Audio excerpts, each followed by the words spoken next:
زندگی میں ایک بھی کسی نے نماز نہیں پڑھی، میں فرض کا انکار نہیں کرتا، مسلمان ہے، گمراہ بھی اس کو نہیں کہا جائے گا چاہے ایک بھی نماز نہیں پڑھی، لیکن کسی صحابی کے بارے میں برا عقیدہ رکھتا ہے یا کسی اہل بیت کے کسی فرد کے بارے میں برا اعتقاد رکھتا ہے تو یہ گمراہ ہے، چاہے وہ تہجد بھی پڑھتا ہے، اشراق و چاشت بھی پڑھتا ہے، ساری نمازیں پڑھتا ہے،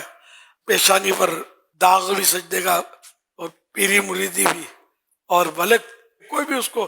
نسبت حاصل ہو اور نیک پرہیزگار مانا جاتا ہو، لیکن اس وجہ سے یہ اس بے نمازی سے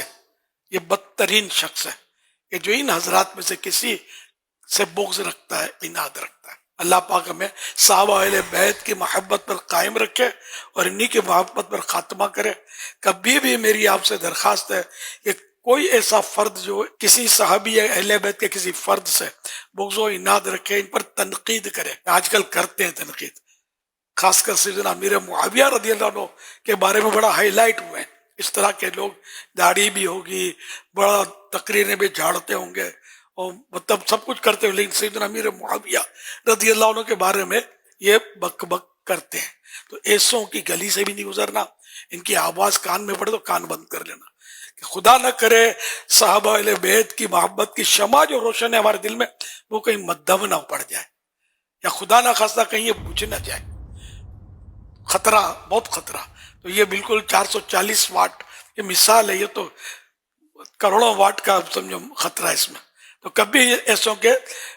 قریب بھی نہیں جانا، بھلے وہ اہل سنت ہی کہلا رہے ہوتے، ان کے قریب نہیں جانا۔ اہل سنت وہ جو میرے آقا امام اہل سنت اعلی حضرت امام احمد رضا خان رحمۃ اللہ علیہ، جنہوں نے صحابہ اہل بیت کی محبت کے ہم کو جام پلائے ہیں، اور ان کی کسوٹی پر جو پورا اترے نا، واقعی اور پکا سنی وہ ہے۔ ورنہ آپ مہربانی کر کے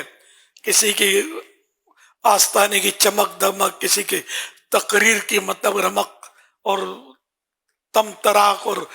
خطابت کے فن جوہر دیکھ کر پھسل مت پڑنا، ہاں خدا نہ خواستہ۔ میں آپ کی بھلائی کے لیے کہتا ہوں، دعوت اسلام تو بہت بات میں بنی، الحمدللہ صحابہ کرام علیہ رضوان کے تعلق سے اور اہل بیت کے تعلق سے میں مطلب جذباتی حد تک میری وابستگی شروع سے ہی اللہ کی رحمت سے، یہ سمجھو ہمارے گھر میں سے ہم کو یہ گھٹی میں ملا ہے۔ ہم کو وہ صحابہ اہل بیت کی محبت چاہیے، ان کے ماننے والے چاہیے، ان کے ماننے والے ہمارے سر کے تاج، جو ان کو نہیں مانتے ہمارے پاؤں کی جوتی بننے کے بھی وہ قابل نہیں ہے، خدا کی قسم وہ قابل نہیں ہے، ہم ننگے پاؤں سے ہی ہیں الحمدللہ۔